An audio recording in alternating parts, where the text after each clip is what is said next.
भारत माता की। अरे जरा जोरात आवाज। भारत माता की। छत्रपती शिवाजी महाराज की। धर्मवीर छत्रपती संभाजी महाराज की। हिंदवी स्वराज्याचे सरसंस्थापक छत्रपती शिवरायांना मानाचा मुजरा करतो। भारतीय राज्यघटनेचे शिल्पकार भारतरत्न डॉक्टर बाबासाहेब आंबेडकर यांना मानवंदना अर्पित करतो।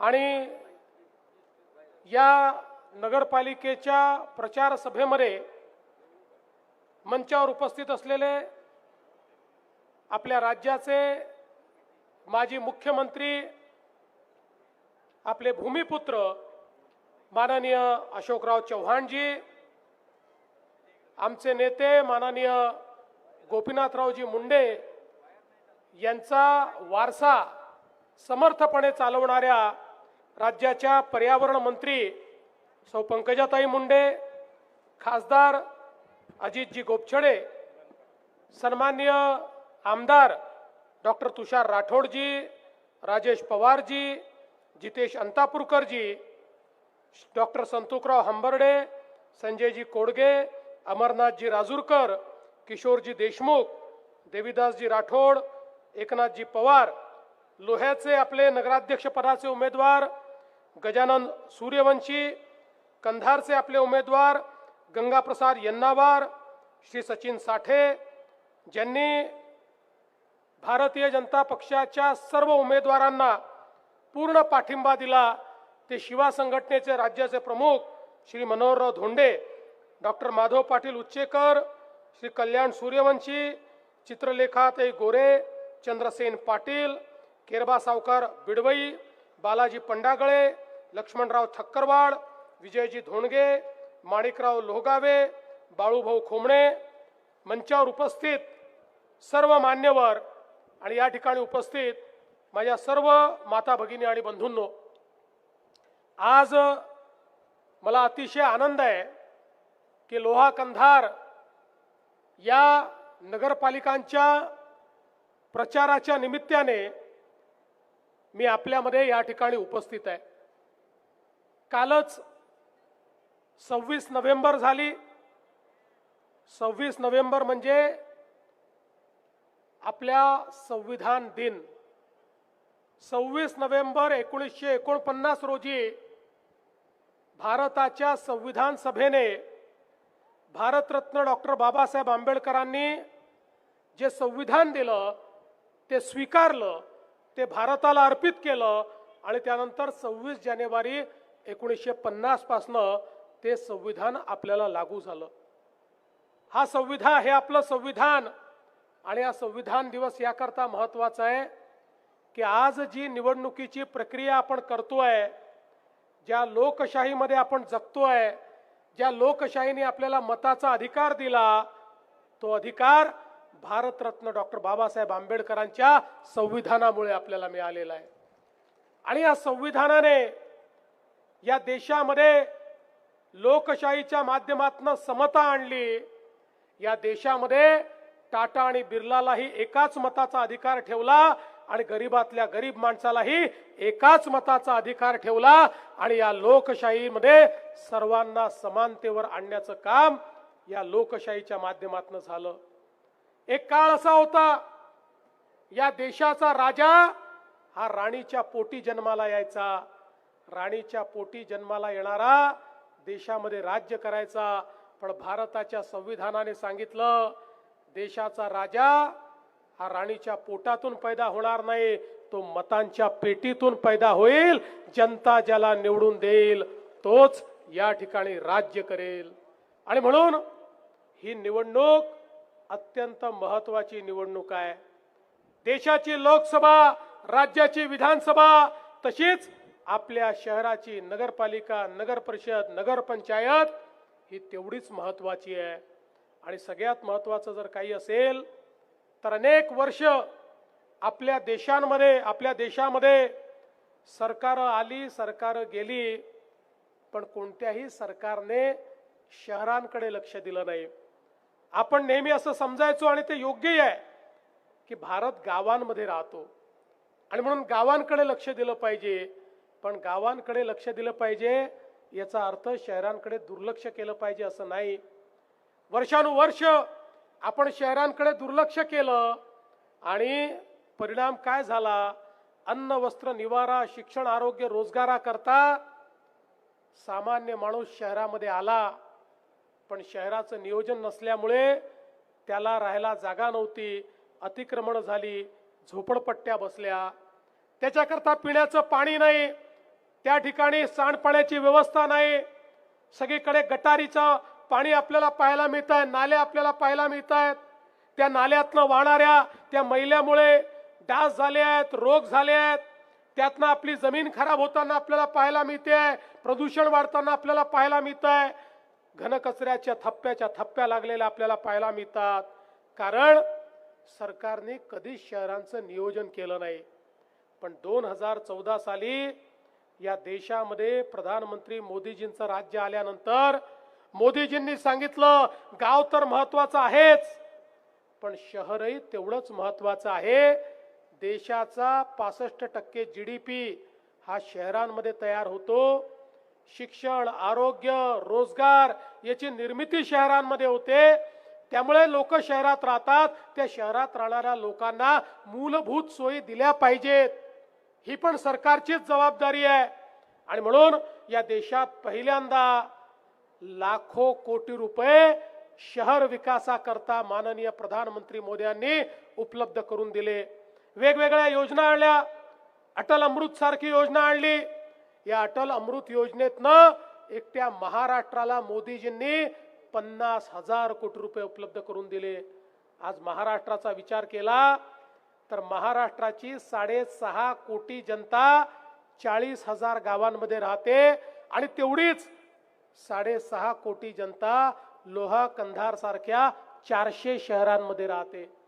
या 400 शहरांमध्ये मूलभूत सोयी करणं गरजेचं आहे. आणि म्हणून मोदीजींच्या नेतृत्वामध्ये आज वेगवेगळे मिशन आपण सुरू केलेले आहेत. प्रत्येक शहरामध्ये मुबलक पिण्याचं पाणी आलं पाहिजे, त्याकरता पिण्याच्या पाण्याच्या योजना आपण तयार करतो. शेकडो कोटी रुपये त्याच्याकरता आपण देतो. प्रत्येक शहरामध्ये भुयारी गटाराची योजना असली पाहिजे. आमचा जो मैला आहे तो नालीतनं नाही भुयारी गटारातनं गेला पाहिजे आणि तो आमच्या नदी नाल्यांमध्ये, आमच्या तलावांमध्ये नाही तर त्याच्यावर प्रक्रिया झाली पाहिजे, त्यातनं खत तयार झालं पाहिजे, त्यातलं पाणी स्वच्छ झालं पाहिजे आणि फक्त स्वच्छ पाणी हे नदी नाल्यांमध्ये केलं पाहिजे. याकरता STPच्या योजना या ठिकाणी मोदीजींच्या माध्यमातून आणि आपल्या राज्य सरकारच्या माध्यमातून आम्ही सुरू केल्या. घनकचऱ्याचं व्यवस्थापन झालं पाहिजे. घनकचरा जो आहे त्याच्यावर प्रक्रिया झाली पाहिजे, त्यातनं कोळशासारखे पॅलेट तयार झाले पाहिजे. आज बघू शकता जवळजवळ 200 पेक्षा जास्त नगरपालिकांमध्ये आता घनकचऱ्यापासनं त्या ठिकाणी पॅलेट्स तयार होत आहेत. घनकचऱ्याचा निचरा आपण त्या ठिकाणी करतो. दिवाबत्तीची सोय, त्या ठिकाणी उद्यानं, खेळाची मैदानं, चांगले रस्ते, त्या ठिकाणी दवाखाने, या सगळ्या गोष्टी, चांगली शाळा, या सगळ्या गोष्टी करता केंद्र सरकार आणि राज्य सरकारने मोठ्या प्रमाणात निधी हा उपलब्ध करून दिला आणि आता आपली शहरं ही बदलायला लागली आहेत. आणि म्हणून ही निवडणूक केवळ आम्हाला एखाद्या नगरपालिकेवर भाजपचा झेंडा लावायचा आहे एवढ्यापुरतं मर्यादित नाही. एखाद्या नगरपालिकेवर आमचे नगराध्यक्ष बसवायचे आहेत एवढ्याकरता मर्यादित नाही, तर आमच्याकडे एक विकासाचं विजन आहे, एक आमच्याकडे विकासाची ब्ल्यूप्रिंट आहे. शहर कसं परिवर्तित होऊ शकतं या संदर्भातला आराखडा आहे. तो आराखडा आम्हाला लोहा कंधार मध्ये आणायचा आहे. तो आराखडा एकेका नगरपालिकेमध्ये आम्हाला आणायचा आहे आणि त्याकरता त्या ठिकाणी आपली सत्ता असणं आवश्यक आहे. कारण या आराखड्याला अनुरूप अशा प्रकारचे लोक जर या ठिकाणी राहिले तर परिवर्तन होणार आहे. तर त्या ठिकाणी आम्ही किती पैसा दिला पण तो पैसा मध्येच मुरून गेला तर त्या ठिकाणी विकास होऊ शकणार नाही. पण आमच्या विचाराची या ठिकाणी जर आमचे लोक असले तर ते योग्य प्रकारे काम करतायत की नाही आम्ही लक्ष ठेवू. आणि आमचे नगराध्यक्ष कुठे चुकले तर त्या ठिकाणी अशोकराव आहेत, मी आहे, आम्ही यांचा कान देखील धरू शकतो आणि यांना सांगू देखील शकतो की या ठिकाणी आपल्याला असं काम करता येणार नाही. जनतेने विश्वास दाखवलाय, जनतेच्या विश्वासाला आपल्याला पात्रच व्हावं लागेल. अशा प्रकारचं कार्य या ठिकाणी आपल्याला करायचं आहे. आणि म्हणून बंधू भगिनींनो, आज आपण बघा इतक्या मोठ्या प्रमाणात वेगवेगळी कामं आपल्या सरकारच्या माध्यमातून या ठिकाणी झालेली आहेत. मी त्या कामांचा आराखडा आपल्या समोर ठेवणार नाही, पण भविष्याचं स्वप्न मात्र आपल्या समोर ठेवू इच्छितो की जे भविष्य आपल्या येणाऱ्या पिढ्यांकरता एक उत्तम अशा प्रकारचं भविष्य घडवायचं आहे. मोदीजींनी सांगितलं आपल्या राज्यामध्ये देखील आता प्रत्येक शहरामध्ये आपण अतिक्रमण नियमित करणं सुरू केलेलं आहे. लोकांनी त्या ठिकाणी झोपड्या बांधल्यात, काही अतिक्रमण झाली आहेत, त्यांना त्यांच्या जागेचा मालकी हक्काचा पट्टा द्यायला आपण सुरुवात केली आहे. कारण मोदीजींनी सांगितलंय कोणीही बेघर राहू नये आणि कोणीही झोपडीत राहू नये.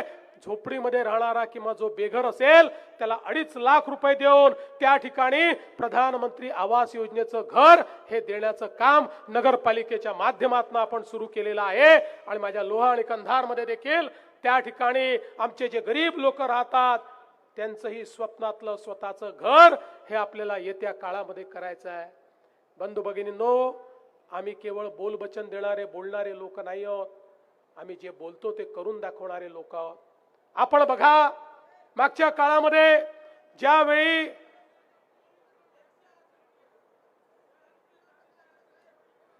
कशाचं वर्गीकरण करणार आहे, अंतिम टप्प्यात आहे, काळजी करू नये. राहू दे त्यांचा प्रश्न बरोबर आहे, राहू दे, प्रश्न बरोबर आहे त्याचा बाबा. करणार वर्गीकरण करणार आहे. त्या संदर्भात न्यायमूर्तींचा रिपोर्ट पुढच्या महिन्यात येणार आहे, मग आपण ते करणार आहोत. आणि म्हणून बंधू भगिनींनो, या ठिकाणी आपण हे लक्षात घेतलं पाहिजे, काही काळजी करू नका, त्यांचा प्रश्न सोडवलाय आपण. बंधू भगिनींनो, आपण हे लक्षात ठेवा की या ठिकाणी या निवडणुकीच्या माध्यमातून जी आश्वासनं आम्ही देतो ती आश्वासनं आम्ही पूर्ण करणारी लोक आहोत. तुमच्या आशीर्वादाने या ठिकाणी पूर्ण बहुमत आपल्याला विधानसभेमध्ये मिळालं. देशाच्या इतिहासामध्ये सर्वाधिक आमदार हे आपले या विधानसभेमध्ये तुम्ही निवडून दिले. आणि बघा, तुम्ही आमदार निवडून दिल्यानंतर त्या ठिकाणी आमचे विरोधक काय म्हणायचे? आमचे विरोधक म्हणायचे आता यांचे एवढे आमदार निवडून आले, आता हे लाडकी बहीण योजना बंद करणार. 1 वर्ष झालं लाडकी बहीण योजना सुरूच आहे. आणि माझ्या बहिणींना सांगतो, जोपर्यंत तुमचा देवा भाऊ मुख्यमंत्री आहे तोपर्यंत लाडकी बहीण योजना कोणी बंद करू शकत नाही. आणि आता केवळ लाडकी बहीण योजनेपुरतं मर्यादित राहायचं नाही आहे, आपल्याला आता लखपती दीदीचा कार्यक्रम राबवायचा आहे. या ठिकाणी मी सूर्यवंशीजी आपल्याला आणि गंगाप्रसादजी आपल्याला दोघांनाही सांगतो, ही जनता तुम्हाला निवडून देणार आहे, पण निवडून आल्यानंतर माझ्या सगळ्या लाडक्या बहिणींना लखपती दीदी बनवण्याचं काम हे तुमच्यावर आम्ही सोपवून जातो. तुम्हाला त्या ठिकाणी माझ्या लाडक्या बहिणींना लखपती दीदी करायचं आहे. बंधू भगिनींनो, आपण शेतकऱ्यांना मोफत वीज देण्याचा निर्णय घेतला, तोही आज आपला चाललेला आहे. जे काही आपण निर्णय करतो त्याच्यापासून कधीच मागे आपण हटत नाही. आपल्याला माहिती आहे, आपण प्रत्येक नागरिकाला 5 लाखापर्यंत महात्मा फुले जनारोग्य योजनेच्या माध्यमातून मोफत उपचार देण्याचा निर्णय घेतला. आणि हा निर्णय घेतल्यानंतर काही लोक आमच्याकडे आले, म्हणाले साहेब चांगला निर्णय आहे, 1300 आजारावर तुम्ही उपचार करताय, पण 1300 आजार पुरेसे नाही आहेत. अनेक आजार असे आहेत की जे तुमच्या यादीत नाही. त्याचं ऑपरेशन आम्हाला करावं लागलं तर लाखो रुपये आम्हाला खर्च करावे लागतात. गरीब मध्यमवर्गीयांनी ते पैसे आणायचे कुठनं? आम्ही नव्याने पूर्ण रिसर्च केला आणि रिसर्च करून आता 1300 नाही 2400 आजारांकरता तुम्हाला मोफत इलाज हा राज्य सरकारच्या माध्यमातून देण्याचा निर्णय आम्ही घेतला. आणि एवढंच नाही तर 9 आजार असे आहेत की ज्याच्याकरता 5 लाखापेक्षा जास्त त्या ठिकाणी खर्च येतो. अशा 9 आजारांकरता 15 लाख, 20 लाख, 35 लाखापर्यंतचा खर्च हा राज्याच्या सरकारने करायचं आम्ही ठरवलं. कुठलाही आमचा गरीब हा त्या ठिकाणी उपचाराविना राहणार नाही, हा आमचा प्रयत्न आहे. आणि म्हणूनच आज जनसमर्थन मिळतंय या नांदेड जिल्ह्यामध्ये. मग त्या ठिकाणी मुखेड सारखं आमचं शहर आहे. आज आमचे आमदार डॉक्टर राठोड या ठिकाणी आहेत. मुखेड शहराचा हद्दवाढीचा प्रस्ताव आहे. नगरपालिकेच्या निवडणुकीनंतर डॉक्टर तुषार राठोड काळजी करू नका, तुमचा हद्दवाढीचा प्रश्न असो, 108 कोटीचा भूमिगत गटार योजनेचा प्रश्न असो, तुमचा MIDC चा प्रश्न असो, हे सगळे प्रश्न सोडवण्याची जबाबदारी या देवाभाऊची आहे. ती निश्चितपणे आपण सोडवून देणार आहे. आणि राजेश पवारजी, तुम्ही पण काळजी करू नका. धर्माबाद आणि उमरीमध्ये तुम्हाला जे जे आवश्यक आहे ते देण्याचं काम या राज्य सरकारच्या माध्यमातून सगळा विकास करण्याचं काम हे आपण करू. आणि आज मी आपल्या लोहा आणि कंधारच्या या संपूर्ण जनतेला या ठिकाणी विनंती करतो. लोह्यामध्ये गजानन सूर्यवंशीजी आणि कंधारला गंगाप्रसाद यन्नावारजी यांना तुम्ही निवडून द्या. 2 तारखेला कमळाचं बटन दाबून कमळाची चिंता तुम्ही करा. पुढचे 5 वर्ष तुमची चिंता आम्ही करू, हा विश्वास तुम्हाला देतो. आणि माझं बोलणं संपवतो. धन्यवाद. जय हिंद, जय महाराष्ट्र.